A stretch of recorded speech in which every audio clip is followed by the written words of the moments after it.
Et... Bonjour Jean-Max. Bonjour Hugo. D'où viens-tu bronzé que tu es? Eh ben, j'arrive d'Italie, figure-toi.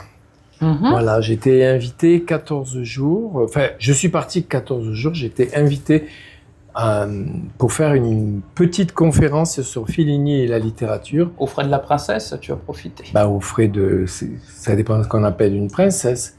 Là, c'était aux frais du musée Fellini de Rimini. Voilà. D'accord. Mais en même temps, j'en ai profité pour me promener. Donc voilà, j'ai atterri à Bologne. J'ai passé 2 jours à Bologne où j'en ai profité. D'ailleurs, on a fait un sujet là-dessus sur la magnifique exposition à la Cinémathèque de Bologne. Bah, elle est connue d'ailleurs en Italie, la Cinémathèque de Bologne. Bah, bien sûr qu'elle est connue. Il n'y a pas qu'en Italie qu'elle est connue. Oui, non, mais c'est bien ce que je dis, elle est réputée, c'est ce que je veux dire. Le festival Cinema Ritrovato, tous les mois de juillet, d'ailleurs, bientôt ça va commencer. Non, là c'était au Modernissimo, qui est une salle avec un dispositif muséal, juste en sous-sol, et c'est très beau, et c'est une exposition magnifique sur Simenon, que je te conseille. Georges Simenon, l'écrivain? Bien sûr, l'écrivain. Tu sais qu'il a été adapté au cinéma. Alors, pas qu'une fois, oui, je sais. Alors, j'ai pas les titres en tête. Multiples fois. Mais là, c'est une exposition sur... Bah oui, bien sûr. Mais il n'y a pas que Maigret. Non, mais c'est une exposition sur les voyages. L'écrivain voyageur. Il avait énormément voyagé. Donc, on voit à peu près tous les pays et en même temps qu'il a traversé, et il y en a beaucoup, et en même temps, il y a une traversée aussi de toute son œuvre littéraire adapté au cinéma, avec des affiches. Enfin, c'est une grande exposition très très intéressante. Elle dure jusqu'au quand? Elle dure, très bonne question, je crois que jusqu'en octobre. D'accord. Bon, il y a l'occasion d'aller en Italie, quoi, du coup. Voilà. Alors, donc ça, c'était Bologne. De là, je suis allé à Ferrare. Mais qu'est-ce que je raconte, Ferrare? Je suis allé à Ravenne pour voir les fameuses mosaïques. L'ancienne capitale romaine, ça. Voilà, Ravenne. des mosaïques byzantines qui ont été créées à peu près au XIIe, XIIIe siècle. C'est une très très belle ville. Et après, je me suis dirigé vers Rimini le jour où il y a eu une grande grève très suivie, grève des trains. Il a fallu que je change 4 fois de bus, mais ça m'a permis de rencontrer des jeunes étudiants. On a bien rigolé et les 10 derniers kilomètres, j'ai voulu les faire en autostop, comme dans ma folle jeunesse. Mais personne ne m'a pris en stop. Donc, arrivé à Rimini, je me suis trouvé un hôtel près de la mer et donc la conférence était passionnante, c'était sur 2 jours. Et on a fait également avec Alain un sujet sur cette conférence. Donc moi, je parlais plus précisément de la fascination que les écrivains français ont eu pour Fellini à partir du 100e anniversaire de sa naissance, c'est-à-dire les années 2020. Ouais. Donc, ils l'ont redécouvert là. Non, ils sont...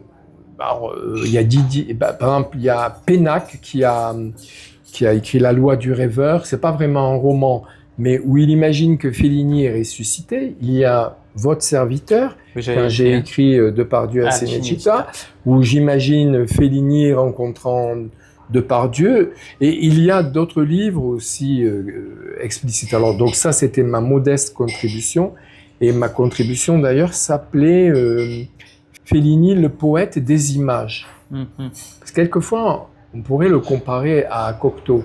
Oui. Je ne sais pas si tu connais Cocteau. Oui, je connais un peu le Testament d'Orphée, mais La Belle et la Bête, qui a très bien... Voilà, ça c'est le cinéaste. La littérature. Il était aussi poète. Ce que j'ai lu, c'est Opium, de lui. D'accord. Quand il a justement... quand il était dans une cure de désintoxication, il y a des dessins de lui qu'il faisait dans cette cure qui sont assez intéressants. Et je connais aussi son journal sur le tournage de La Belle et la Bête, qui est très intéressant. D'accord, donc là, le rapport, les gens vont se dire où est-il? Ce sont des gens, des littéraires. Fellini est quelqu'un de littéraire, c'est quelqu'un qui écrit très bien, qui aurait voulu être un écrivain, un vrai écrivain, mais qui a exercé son art dans le cinéma. Et pourquoi il n'a pas été écrivain? Ah ben parce que ça, tout le monde ne peut pas être écrivain, tout le monde ne peut pas être... Fellini ne peut pas être scénariste, ne peut pas être réalisateur. Donc, tu sais qu'en nous, il y a toujours un rêve qui est mort. Oui. Bon, ben voilà, lui, s'il aurait aimé être Simenon, par exemple, il était très ami avec Simenon, c'est quelqu'un qui aurait aimé... Qui aurait aimé être un écrivain de la trempe à Simenon. Un écrivain, oui. Un écrivain, quelqu'un qui écrit, mais il a écrit aussi, Fellini. D'ailleurs, quand on lit certains scénarios qu'il a co-écrits avec des plus grands comme Flaian, comme Tonino Guerra, il a écrit des scénarios magnifiques. Il me semble qu'il avait coécrit aussi avec Pasolini un de ces scénarios. C'est Pasolini qui a collaboré justement à la Dolce Vita, mais aussi aux Nuits de Cabiria.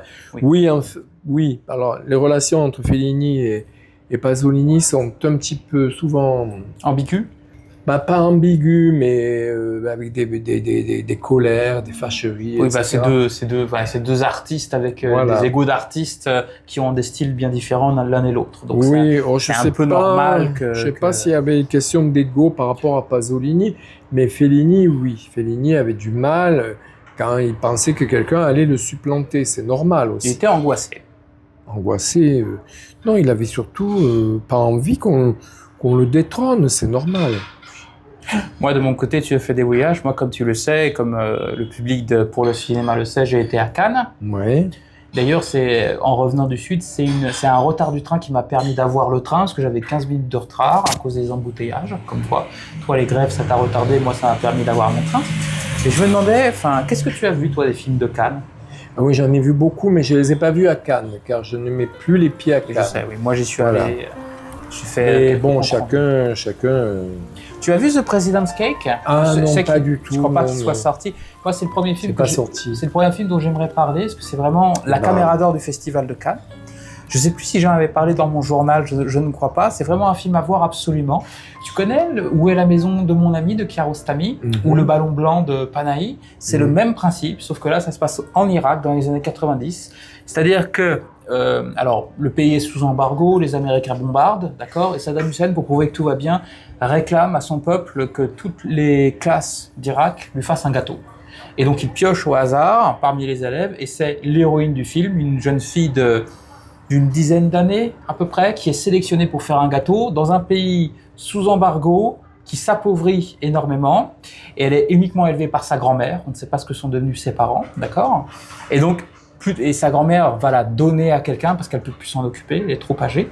Et au fait, au moment où elle apporte à cette amie, sa petite fille qu'elle aime beaucoup s'envole, elle part, on ne sait pas si c'est à Bagdad ou dans une autre ville, et elle se met en tête de chercher les condiments pour un gâteau. Et au travers de son parcours, en fait, on voit la situation de l'Irak à ce moment-là, l'ambiance qu'il y avait, parce qu'encore une fois, on est attaché, nous en tant que spectateurs, on sait ce qui se passe tout autour d'elle, mais elle, comme c'est une enfant, elle ne se rend pas forcément compte des dangers qu'il y a tout autour d'elle. Donc ça crée vraiment une espèce d'ironie dramatique permanente, tu vois. On est stressé, on est tendu, et en même temps, il y a une vraie tendresse, c'est extrêmement bien joué, c'est tourné dans de superbes... dans un superbe format extrêmement large, avec des couleurs très vives. Donc, tu as vraiment tous les décors qui s'inscrivent dans le fond du cadre, tandis que la jeune fille est vraiment dans l'avant-cadre, et tu vois, au travers de son parcours, vraiment des tableaux de la situation irakienne à ce moment-là. Et c'est vraiment extrêmement touchant et extrêmement prenant, et je te le conseille, ce film. Vraiment. Alors, il a eu la caméra d'or. Est-ce que tu peux répéter le titre? The President's Cake. Il a eu la caméra d'or cette année. Ah, le gâteau du président. Le gâteau du président. Je ne sais pas si ça va être ça le nom français, ni même quand est-ce que le film va sortir. C'est un premier film, je crois, de l'auteur irakien qui est vraiment magnifique, somptueux. C'est un des plus beaux films que j'ai vu à Cannes. Et toi, qu'est-ce que tu... Alors moi, de Cannes, j'ai vu, comme tout le monde, au cinéma, puisque c'est sorti le même jour et c'était hors compétition. Ça s'appelle Partir un jour, d'Amélie Beaunemin. Avec une chanteuse, je crois, dans le premier rôle. Oui, avec une chanteuse, Armanet, dont on parle beaucoup, je me demande bien pourquoi. Moi, j'ai trouvé ce film vraiment une bluette, quoi, voilà. Alors, c'est bien les bluettes, des fois. Non, ça se veut un hommage à la comédie musicale, justement, à la comédie musicale, à la chanson française. Mais c'est quoi Non, mais on n'en parle pas dans ce livre, mais c'est parce que comme il est là et qu'on doit en parler après, donc voilà. C'est quoi l'histoire exactement? L'histoire de ce film, de Partir un jour. Oui. Alors, cette jeune femme-là, Amélie Bonin, avait déjà fait un court-métrage qui portait d'ailleurs le même titre, avec les mêmes acteurs, mais elle a inversé la situation. En fait, il s'agissait d'un garçon qui vit à la campagne, qui décide d'aller retrouver son amour de jeunesse à Paris. Eh bien là, c'est le contraire. Mais ça va quand même durer 1h20, hein, au lieu des 17 ou 30 minutes. Je ne sais pas combien il faisait le premier réglementaire pour un court-métrage. Donc, quand ça dépasse 1h15, 1h20, ça commence à être long. Et heureusement qu'il ne dure pas 2 heures. Alors, le court-métrage, c'est 59 minutes maximum. Maximum, oui, mais là, il était moins. Et donc, c'est le contraire. C'est la jeune fille, parce que ses parents ont des problèmes avec leur magasin, leur restaurant, pardon, qui décide de retourner à la campagne. Et elle retrouve par hasard son amour de jeunesse. Voilà. Par hasard. Donc, partir un jour. Et ça t'a pas convaincu, donc, apparemment? Bah non, je vois pas pourquoi on part. Moi, on m'a un peu expliqué que les films d'ouverture à Cannes, personne ne veut y aller. Parce que c'est casse-gueule. Parce que ça va faire l'ouverture. Attends, c'est ce qu'on m'a expliqué. Oui, non, Après, tu es pas d'accord, tu diras. Mais la raison, c'est ça, c'est que personne ne veut y aller. Donc, ils ont trouvé cette Amélie Bonin qui était toute contente. Parce que, alors du coup, comme il est sorti simultanément en salle de France, je crois qu'il n'a pas cartonné, mais il a fait des entrées. Il a dû faire autour de, je ne sais pas moi, j'ai pas les chiffres. 1 million? Non, je sais pas. Non. Ouais. Voilà, bon, c'est un film, voilà, c'est partir un jour, mais c'est pas un film qui va transformer ta vie, ça va pas... Tu vois, d'ailleurs, je l'ai vu il y a 3 semaines, 1 mois, ça a fini quand le festival? Je l'ai vu le jour où... Il y a 3 semaines à peu près, oui. Bon, enfin, je l'ai vu il y a 1 mois environ. Et il m'en reste presque rien, quoi. Mais presque plus rien. C'est un vague souvenir... Voilà, d'une petite comédie musicale. Alors que, par exemple, Les Demoiselles de Rochefort, je les ferai en mémoire. C'est quelque chose que je n'oublierai jamais. Et ça, c'est inoubliable. C'est un chef-d'œuvre de voilà. génie. Donc, il y a une différence quand même entre on ne peut pas appeler ça une comédie musicale. Voilà. Moi, j'ai vu un film qui est sorti là récemment, qui était en compétition officielle. C'est The Phoenician Shame. Je sais que tu l'as pas aimé. Moi, j'ai bien aimé. Mais moi, de toute façon, je ne comprends rien à Wes Anderson. Wes Anderson, c'est une maison de poupées. En fait, c'est un film. C'est une maison de poupées. Oui, ces films sont des maisons de poupées, comme Moonrise Kingdom, comme The Grand Budapest Hotel. Aussi. Oui, d'accord, mais moi, est-ce que j'ai pas envie d'aller voir des maisons de poupées, moi? Oui, mais moi, ce que j'aime bien, en fait, dans son style, c'est que, justement, il a un côté très mécanique, presque kubrickien par moment, tu sais, avec ses cadrages, où il cadre vraiment un ensemble de décors. Il met... Ces personnages sont des figures, mais malgré ça, il y a de l'humanité qui ressortent de ces figures, tu vois. Il a un parti pris très moderniste. Et en l'occurrence, The Phoenician Shame, donc, pour résumer, ça se passe dans les années 50, c'est un mania... On ne sait pas très bien de quoi, de la manière de la construction, qui est devenu tellement riche que son propre gouvernement veut le rendre pauvre, et parallèlement, il y a quelqu'un qui veut l'assassiner. En fait, on voit son parcours, il essaie de lutter contre ce double complot, si tu veux, et on voit l'univers dans lequel il évolue. Et ce que j'aime bien, justement, c'est qu'il y a un côté très bande dessinée, très maison de poupée dans ce style, dans ces cadrages souvent extrêmement mécaniques, littéralement, mécaniques, et les comportements des individus qui sont très mécaniques, mais malgré tout, il y a un contraste qui naît par ces personnages qui sont aussi très humains, qui s'humanisent à mesure qu'on les voit, justement. On s'attache à eux malgré le fait qu'ils sont des figures, des espèces de poupées ambulantes. Et moi, j'aime beaucoup ce genre de style. Et j'ajoute qu'à la différence de je crois que c'est de ces 2 derniers films que j'avais pas spécialement aimé, qui se passaient ou à Paris ou dans le désert de l'Arizona, je crois. Là, il y a à nouveau un personnage principal dans ce film qui est, que je trouve intéressant justement parce qu'il s'humanise, parce qu'il y a un personnage principal. On s'attache, joué par Benicio del Toro, tu sais qui est un acteur que j'aime énormément, qui est extrêmement talentueux.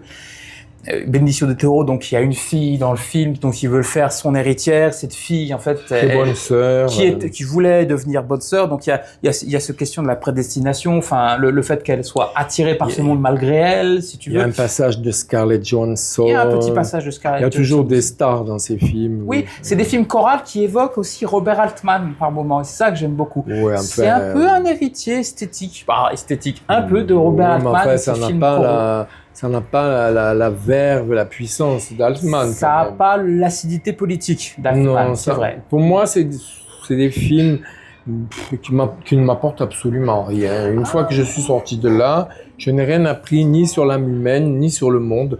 Ah oui, j'ai vu des belles images, oui, j'ai vu, c'est chiadé, mais bon, je vois pas trop l'intérêt. Ben, je dirais que malgré le fait que le monde est déterminé, c'est un peu ça. En fait, le parti pris du film, c'est un peu de montrer une espèce de déterminisme des personnages, des situations. Chacun est à sa place. Malgré ça, ce sont des êtres humains, quelque part, je dirais.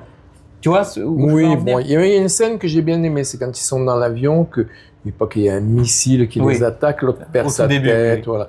C'est un peu... à la fin, la même scène se répète. Oui, et même il y a un côté aussi un peu ou félinien, tu sais, quand il va au ciel, les rêves qu'il fait. À un moment, il y a des moments purement oniriques. Et ce que j'aime bien, justement, dans ce film, c'est que d'un côté, il y a le style en soi et il y a un côté très onirique, en fait. Je n'aime pas, c'est que c'est très snob, quand même. Voilà. Oh, je trouve pas. Le spectateur se sent pas invité à rentrer dans le film. Il regarde ça. À cause des stars, peut-être. On n'est pas du tout invité à entrer dans le film, dans le récit.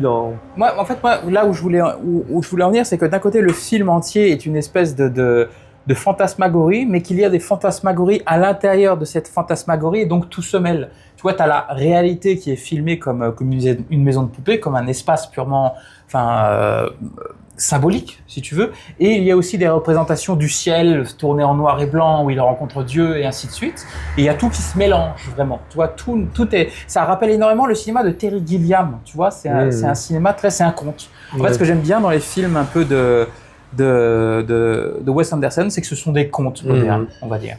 Voilà. Bien. Alors, toujours Cannes, moi j'ai vu La Venue de l'avenir de Cédric Clapiche. Alors, lui il était hors compétition.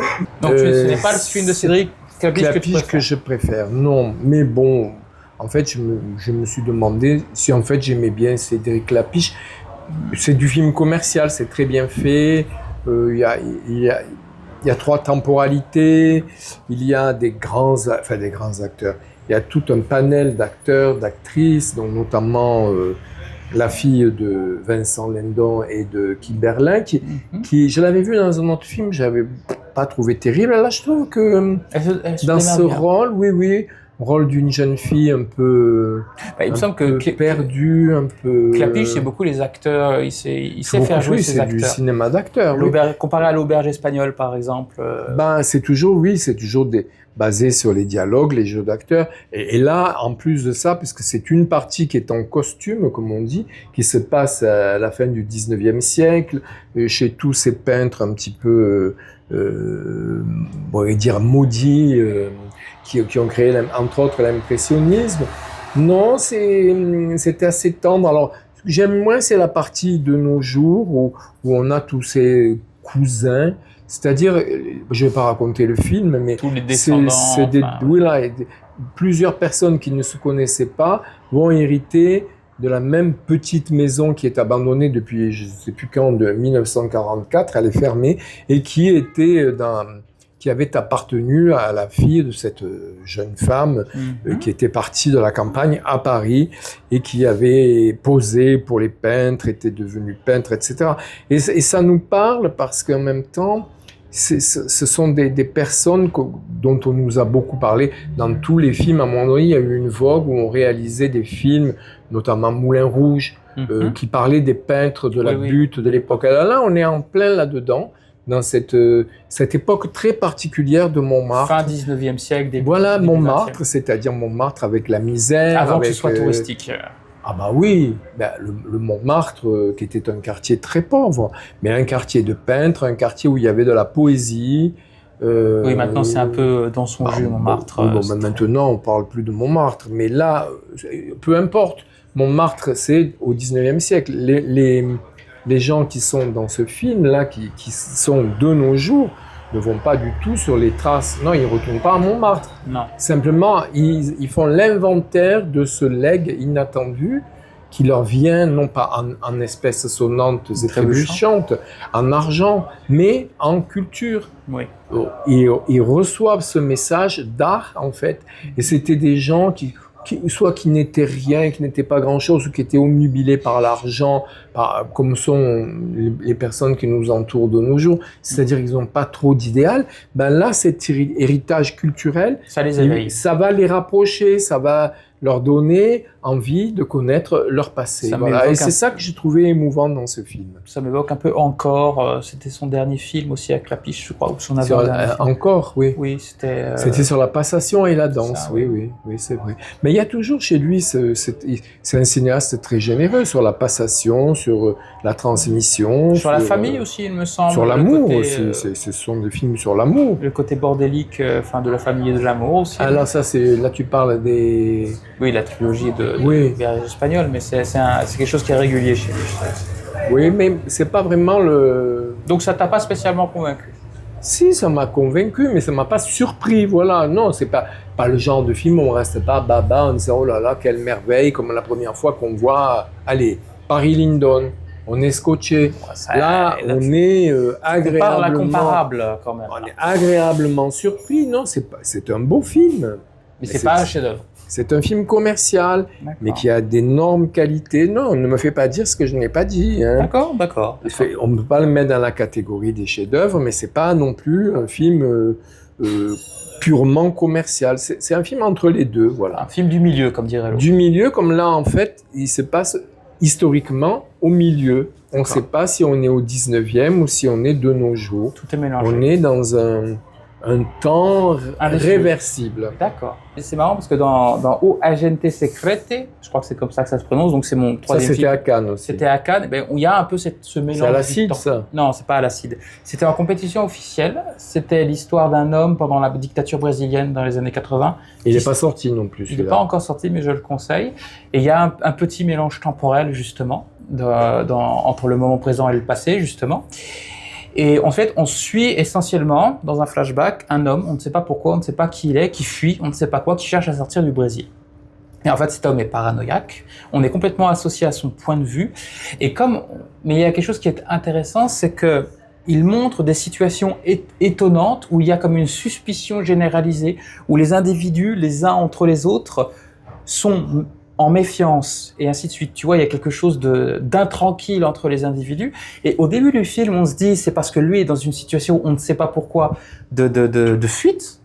Mais en réalité, c'est toute la situation générale qui est ainsi. On se rend compte au fur et à mesure que le film se déroule, que c'est tout le pays qui est en train de sombrer dans la paranoïa du fait de la dictature militaire, sans que ce soit jamais ouvertement dit. Tu vois, le Brésil, il a eu une décennie difficile avec Jair Bolsonaro, qui était un fasciste, tu vois, et ainsi de suite. Et donc, de faire ce film-là, c'est une manière de se dire, souvenons-nous avant comment c'était. Tu vois, c'est à la fois une manière, ce film, je trouve, de prévenir, attention, c'était pas génial la dictature fasciste, et aussi une manière de dire, regardez d'où on vient, tu vois, la souffrance, elle était là, tu vois, c'est une manière de se souvenir. Et le thème de la mémoire, de la recherche, des disparitions et de ces lacunes, justement, c'est un des grands thèmes du film, tu vois. Donc déjà, c'est un film qui est très bien fait, il y a de véritables moments de suspense qui sont dans le film, c'est aussi une traque, c'est une chasse à l'homme, si tu veux, et on est très accroché à ce personnage. Il fait un peu le bilan, l'état des lieux, en fait, du Brésil à cette époque, mais aussi, au travers de ça, il essaie de faire un état des lieux du Brésil, de notre actualité, quelque part. Et en fait, il montre un fantôme qui ressurgit du passé. Et donc, c'est vraiment très intéressant. Et donc, je le conseille vraiment. Quelque part, il me rappelle, je ne sais pas si tu te rappelles, ce film des frères Cohen, No Country for Old Men. C'était un film où on suivait la traque d'un homme. Ça parlait de la violence et de la traque d'un homme parce qu'il était au mauvais endroit au mauvais moment. Et là, par rapport à ce film, c'est presque ça. Tu vois, c'est une question, pourquoi est-ce qu'il se fait traquer le personnage principal? Je vais pas révéler pourquoi, mais c'est un rapport de gros sous, c'est complètement stupide, en fait. Mais en fait, c'est complètement arbitraire. On voit l'arbitraire de la dictature par cette stupidité, un peu comme l'arbitraire de la chance. Le hasard a fait que le personnage principal se retrouve dans une situation complètement stupéfiant, ce qui fait qu'on est avec lui. C'est vraiment la faute à pas de chance, si tu veux, et donc c'est comme si ça pouvait arriver à tout le monde. Et pareillement, dans ce film, au Agente Secreto, c'est comme si ça pouvait arriver à tout le monde parce que ce qui arrive à cet homme est presque arbitraire. Et donc, un peu comme ça, tu vois, c'est le parcours de ces personnages. En fait, ce qui est terrorisant, c'est cet arbitraire-là. tu vois, ce qui accentue le suspense et tous les processus de mise en scène, c'est le fait que cette personne qui est traquée ne devrait pas être traquée, tu vois. Et donc, instinctivement, même si on n'appartient pas à la même couche sociale, même si on n'appartient pas au même univers, on est instinctivement mis dans les bottes du personnage. Et donc, c'est un film extrêmement immersif et qui fonctionne merveilleusement bien. Et on espère, même si on ne le connaît pas, et qu'éventuellement le personnage n'est pas forcément sympathique, on espère tout de même qu'il va s'en sortir, tu vois. Et c'est vraiment un très très grand réalisateur. Et je crois que oui, l'acteur principal a eu le prix du meilleur acteur, il me semble. C'est entièrement mérité. Et j'invite dès qu'il sort à ce que les gens aillent le voir parce que c'est à la fois un très beau cinéma de genre, genre un peu espionnage, mais c'est aussi thriller psychologique. Et ça parle de politique. Il y a un vrai parti pris là-dedans, mais très subtil. Toujours, jamais tout à fait direct, mais indirect. Donc c'est d'autant plus fort. Il amène à réfléchir de façon intéressante, je trouve. Voilà. Donc j'espère que je t'ai donné envie d'aller le voir, quoi. Ben oui, mais on ne sait pas quand il sort. On note, tu as un agenda, non? On surveillera. C'est vrai qu'on meurt d'envie de le voir. Hein. Je me demande si je vais pouvoir attendre jusque-là. J'espère. Mais donc moi j'en ai vu un autre de Cannes, mais lui, il est sorti en même temps aussi. C'est Jeune mère des frères Dardenne. Très beau film. Moi, alors j'y suis allé en traînant la patte parce que moi les frères Dardenne, je dois dire que moi aussi, j'ai vu le jeune Ahmed qui m'avait vraiment pas plu du tout. Le jeune Ahmed, ils avaient fait il y a de ça 10 ans, ça m'avait un peu. Mais bon, c'est toujours. Non, là j'ai été agréablement surpris parce qu'en fait c'est entre le documentaire et le film de fiction. C'est des vrais acteurs qui jouent dedans. C'est des actrices, oui. Il y a des actrices professionnelles et des noms aussi. Hein. Mais on ne sait pas, on ne sait pas. On n'arrive pas à savoir qui. Mais c'est pas ça, je m'en moque, c'est pas grave. Simplement, moi, je suis un peu fâché avec la maternité, les trucs comme ça. Bon, je dis oh là là, aller suivre des femmes qui vont parler de leur bébé. Non, c'est le thème, c'est pas simplement le fait d'avoir des enfants. C'est la réconciliation. Peut-être pour résumer l'histoire, en fait, on est dans un centre qui traite des très jeunes mères de 16-17 ans qui sont enceintes, qui veulent avoir leurs enfants. Voilà, mais le thème du film, mais le thème du film, c'est pas ça, on s'en moque. Déjà, le sujet est dit dans le titre, jeune mère. Bon, ce sont des gamines, des enfants qui ont à leur tour un enfant qu'elles savent même pas pourquoi, parce qu'une, elle est tombée amoureuse d'un jeune homme qui l'a plaqué. En fait, on est sur un sujet très difficile, c'est-à-dire se reproduire, mais elles ne se reproduisent pas, elles se reproduisent par accident. Et donc, qu'est-ce qu'elles vont faire de cet enfant? Elles ne sont pas en mesure de les aimer, puisque elles sont dans des situations inextricables. Oui, elles n'ont pas d'argent, de misère, avec des mères alcooliques qui les soutiennent pas. Et on retrouve d'ailleurs, le film aurait pu être dédié à celle qui vient de mourir malheureusement. Rosetta. Voilà, parce que c'est un peu le même thème que Rosetta, parce que Rosetta, la maman de Rosetta, elle vivait dans une espèce de bungalow ou de caravane, était alcoolique. Et là, la plupart de ces mamans, les premières mamans, quoi, sont des femmes alcooliques, des cassos, comme on dit, des cas sociaux. Et donc, ces jeunes... Et là, ce que j'ai trouvé beau, c'est le dernier quart d'heure, les dernières peut-être... quart d'heure, 20 minutes, c'est les réconciliations, même si elles sont maladroites, c'est le fait que il y a une scène qui est magnifique, c'est la mère qui avait complètement renié sa gamine. Qui ne voulait plus du tout. Et elle enlève même son tablier, elle accepte d'être photographiée. Elle l'accueille pour un café, non oui, pour photographier. Elle se laisse photographier, ce qui veut tout dire. Ça veut dire qu'elle donne son image et ça veut dire aussi, je t'aime. Ça veut dire, je t'aime et je te du prends coup, en considération. Je vais aimer ton enfant. Voilà, parce que ces enfants, il n'y en a qu'une seule qui a décidé, qui a décidé de l'abandonner. De la confier. De le confier, bon, enfin, c'est pareil. Et il y a la scène finale quand ils retrouvent leur professeur et qu'ils se mettent à chanter.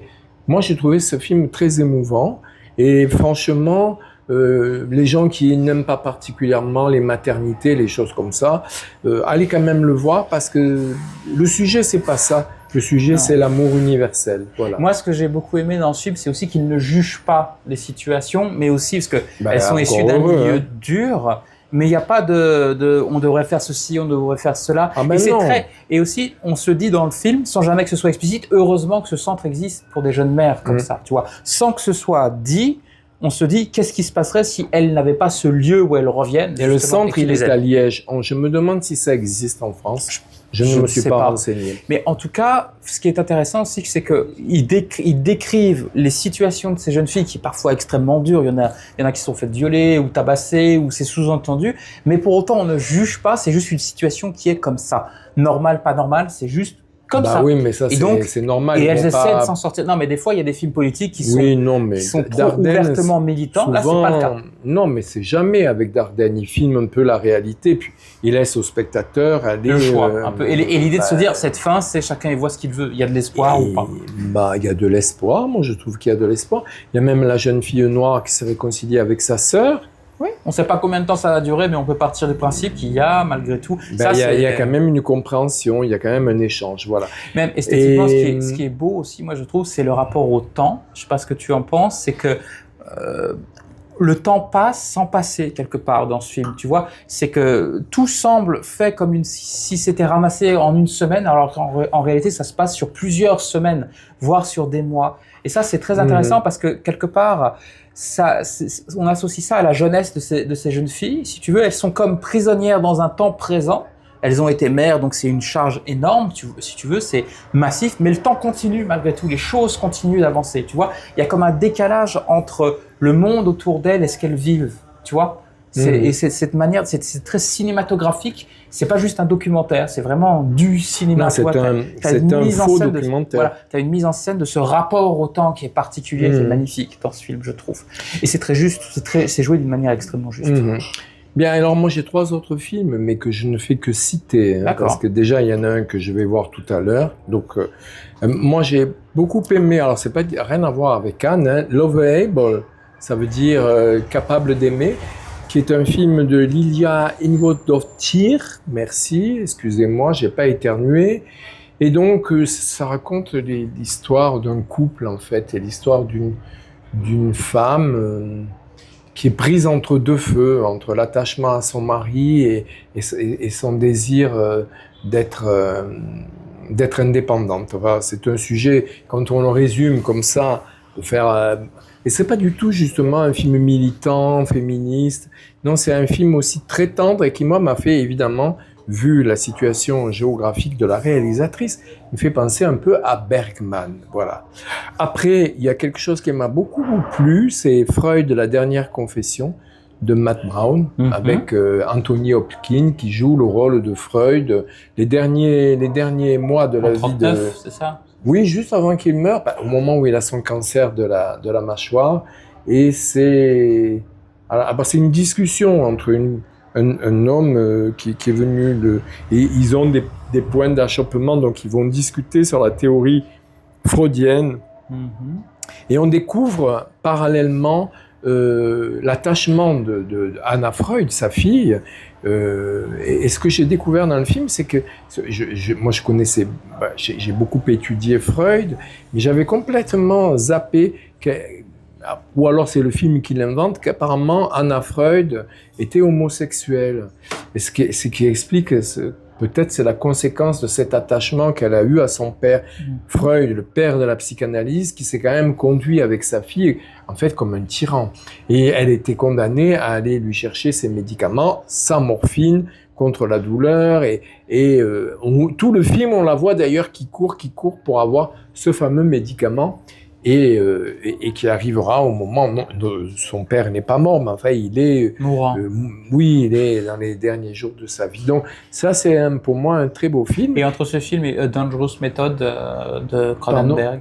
Pardon? Tu as vu A Dangerous Method de Cronenberg? Non, j'ai pas vu. D'accord, parce que il y a Freud. J'avais vu le film sur Freud, mais c'est un vieux film des années 60.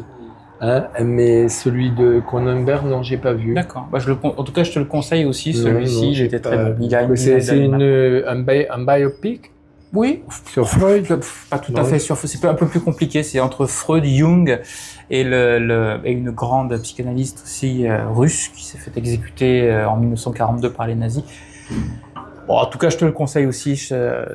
Pour les amateurs de Freud, il n'y en a pas beaucoup de films sur Freud. Et puis, donc, celui que je vais voir tout à l'heure, à 5 heures, je vais le voir parce que, d'ailleurs, tu participes. Je dirige un livre collectif sur l'Antiquité à l'écran. Et donc là, c'est Ulysse, le retour. Et c'est avec Ralph Fiennes et Juliette Binoche dans le rôle de Pénélope. Et c'est Uberto Pasolini. Alors Pasolini n'a rien à voir avec Pier Paolo, mais c'est le cousin de Visconti. Voilà. Et qui a déjà réalisé des films. Et de ce film-là, je ne peux rien dire, à part que j'en attends beaucoup. Voilà, j'ai un peu parcouru les critiques ce matin sur Allociné. Mauvaise idée, ça, faut le faire. Il n'y a pas grand-chose. Les cahiers ont donné 3 étoiles. Tu diras ce qu'il en pense, ce que tu en penses. Je dirais, si on fait une émission, parce que je vais écrire un texte pour le livre, en tout cas. Voilà. D'accord. Merci. Parlons donc du livre, maintenant. Alors, le livre.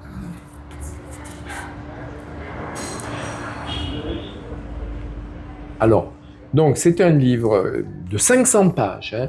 C'est une somme, c'est un livre aux Impressions Nouvelles, qui est une maison d'édition, un peu comme Grémez en Italie et en France, qui se consacre, entre autres, au cinéma. Voilà, ça, c'est Impressions Nouvelles, se consacre au cinéma.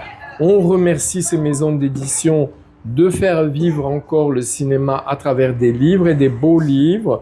Donc, c'est dirigé par 2 personnes. Marie Caladanou, qui est spécialiste de cinéma, professeur évidemment, et Jérôme Rossi, qui est agrégé de musicologie. Donc, pour faire un livre comme ça, il faut être à la fois amateur de cinéma et de musique. Et de musique. Et de littérature aussi.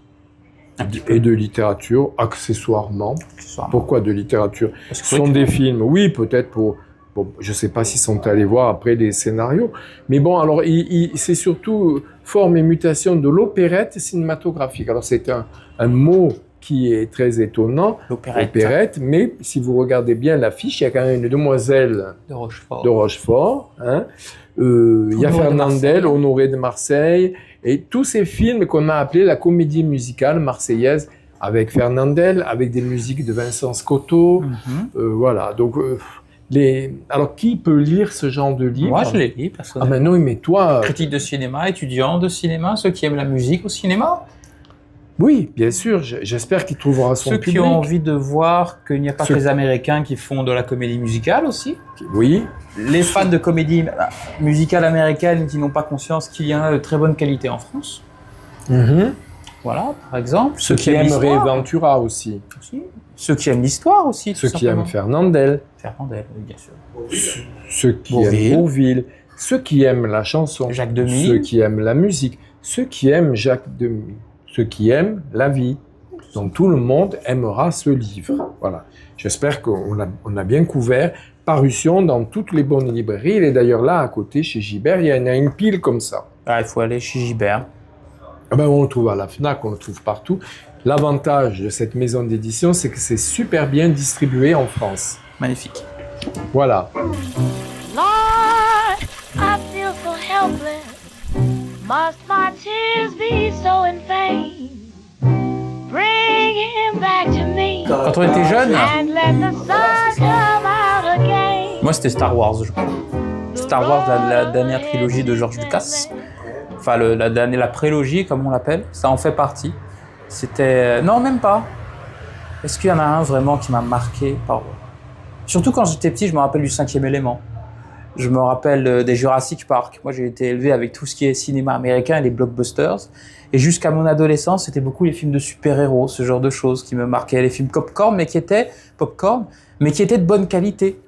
Beaucoup mieux que maintenant, je trouve, où maintenant c'est souvent du ressucé. Par exemple, là, le prochain Jurassic Park qui va sortir, j'ai vu la bande-annonce, ils ont repris une scène du Jurassic Park 2, et ils ont repris une scène qui n'a pas été tournée du premier Jurassic Park des 2 de Spielberg.